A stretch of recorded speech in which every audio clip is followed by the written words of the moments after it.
Hey guys, what's up? Here I am doing some low-level invasions in Cathedral of the Deep.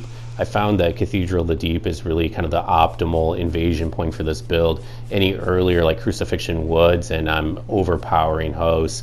Any later, and I'm a little underpowered. So this is really kind of the optimal mix.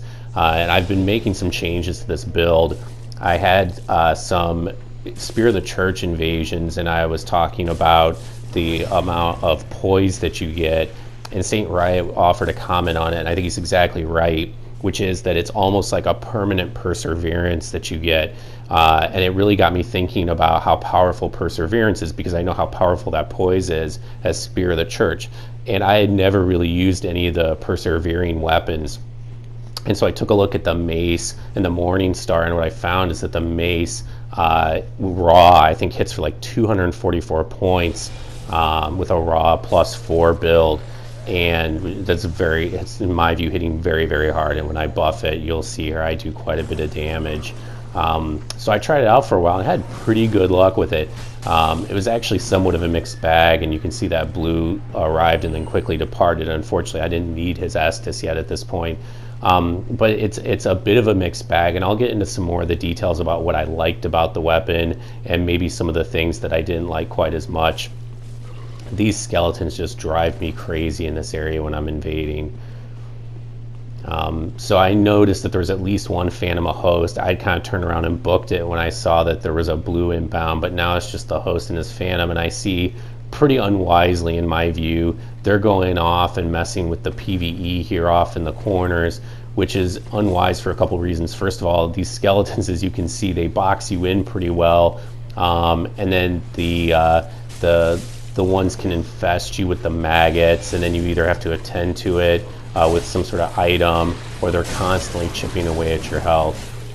So first of all, the good about this weapon, I think most people who watch this video probably know, it's got a stupendous 3-hit combo. It's not a true combo, but if you just keep swinging after your first 2 hits, the 3rd hit is a natural roll catch. Now you'll see here, if they roll straight away from you, it's a great roll catch, but its tracking left and right kind of sucks. And what's funny is that left or rightward roll, which would be awesome if I were using a straight sword because they would roll right into my roll catch, works against me with this weapon, whereas rolling straight away, which might not be as good with a straight sword, is really right in this weapon's wheelhouse. So you can see I got lots of great 3-hit combos on these guys. Another great thing that I love about this weapon, obviously the weapon art Perseverance. Perseverance is a really powerful weapon art, and it's especially powerful at these low levels. Most hosts and Phantoms either don't know what Perseverance is, or they don't react appropriately when they see it. The appropriate response, in my view, when you see somebody using a persevering weapon is to be very, very cautious about how you fill your R1 buffer. As you approach and you start to swing, you want to be looking out for that weapon art, and if you see it, stop swinging. And you'll see I'm not being especially cagey about how I'm using the weapon art. I'm not waiting till they swing or do anything like that. I'm just being pretty blatant about it, and they're still coming in and attacking me, presumably because they're just unfamiliar with the persevering weapon art.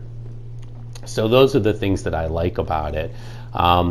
What I found to be it's not even such a bad thing about the weapon per se, it's more a bad thing that I was doing because of the weapon art.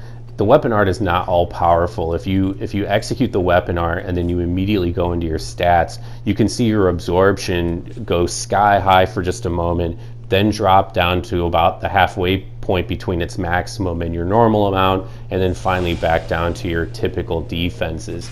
And it's really not effective for very long. It's really only effective for probably about 2 seconds or so, at least on the Mace. It may be longer or shorter on other weapons, I'm not sure. And that's plenty of time if you're facing off against a single opponent and you want to stun lock him. But if you're facing off against multiple opponents, this thing two-handed doesn't swing in an arc, at least not on the first R1. It does a bit on some of the subsequent R1s, but it's not enough of an arc that you're going to tend to catch everyone. And there you can see I'm trying to play unlock because I'm already aware of this problem and I'm trying to catch both of them, and I'm not doing a very good job. But what ends up happening is you hit one guy and you start damaging him, but then the other ones are on top of you and they're swinging at you, and it's not long before your perseverance runs out, and then you've got everybody else piling on you and stun locking you. It ends up being really dangerous, and I died a number of times in invasions with this weapon as I was trying to learn it, by essentially over-relying on the weapon art.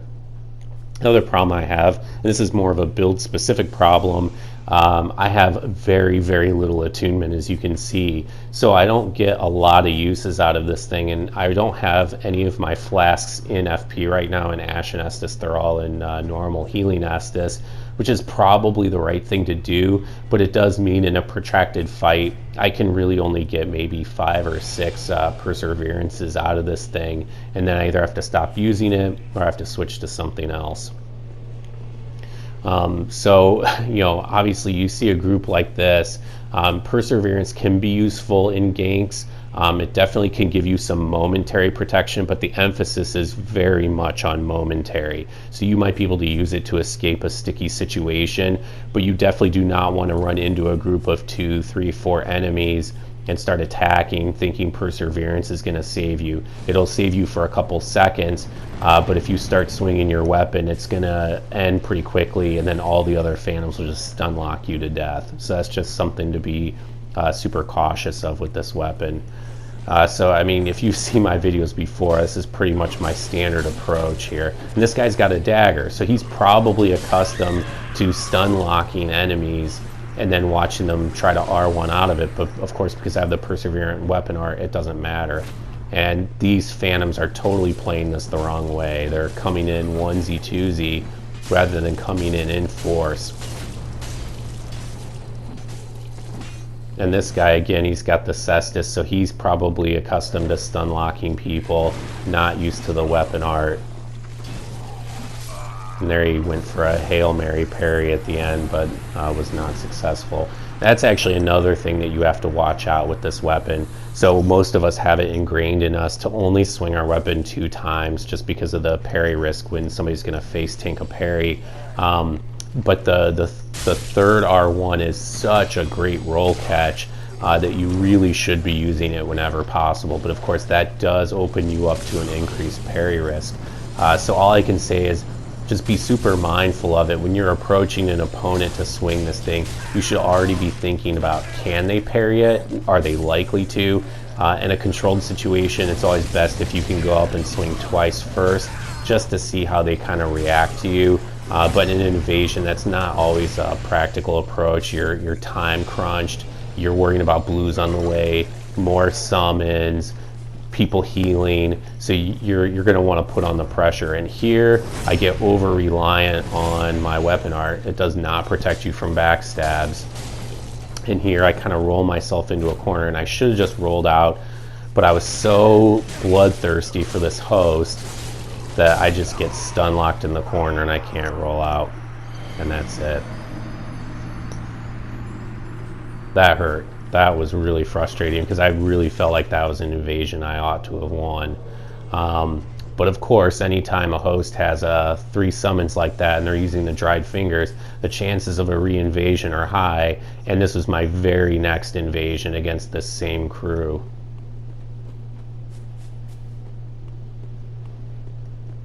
And I felt like probably not enough time had passed for them to have their full cadre, their full posse together yet, and I was correct. So I decided to kind of take a chance in here and come in here.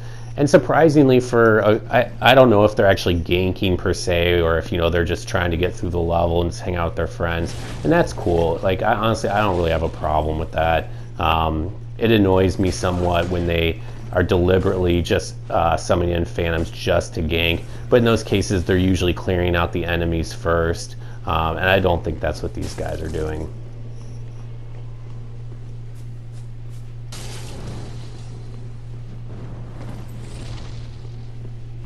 In the previous invasion there was actually another phantom that had shown up, but for whatever reason I never saw him. I'm sorry, not another phantom, an invader. but I never did get an opportunity to see him here. And now with 2 Phantoms in the host, it's a little too hot, so I gotta hightail it out of there.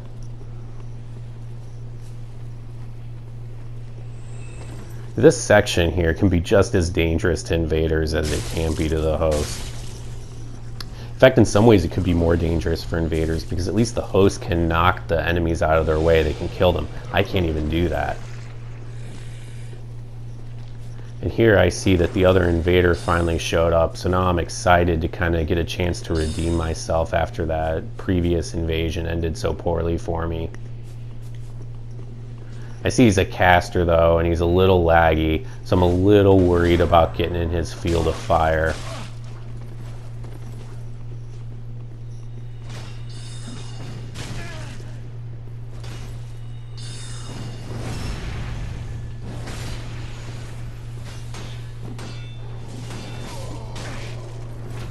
And this host definitely shields too much. I've already broken his guard between this invasion and the other, I think 3 different times.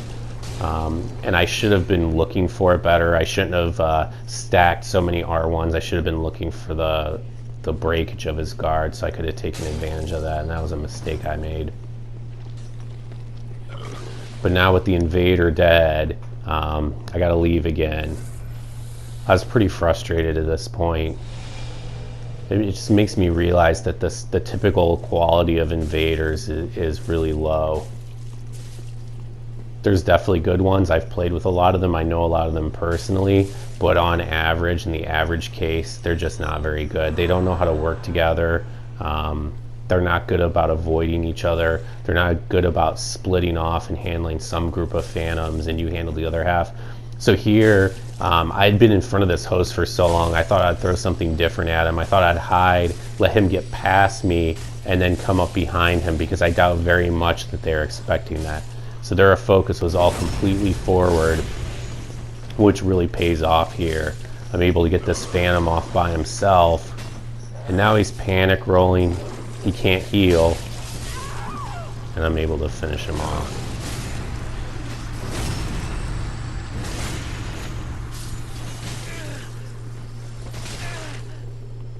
I get the host in roll catch hell here. I felt really good about this one.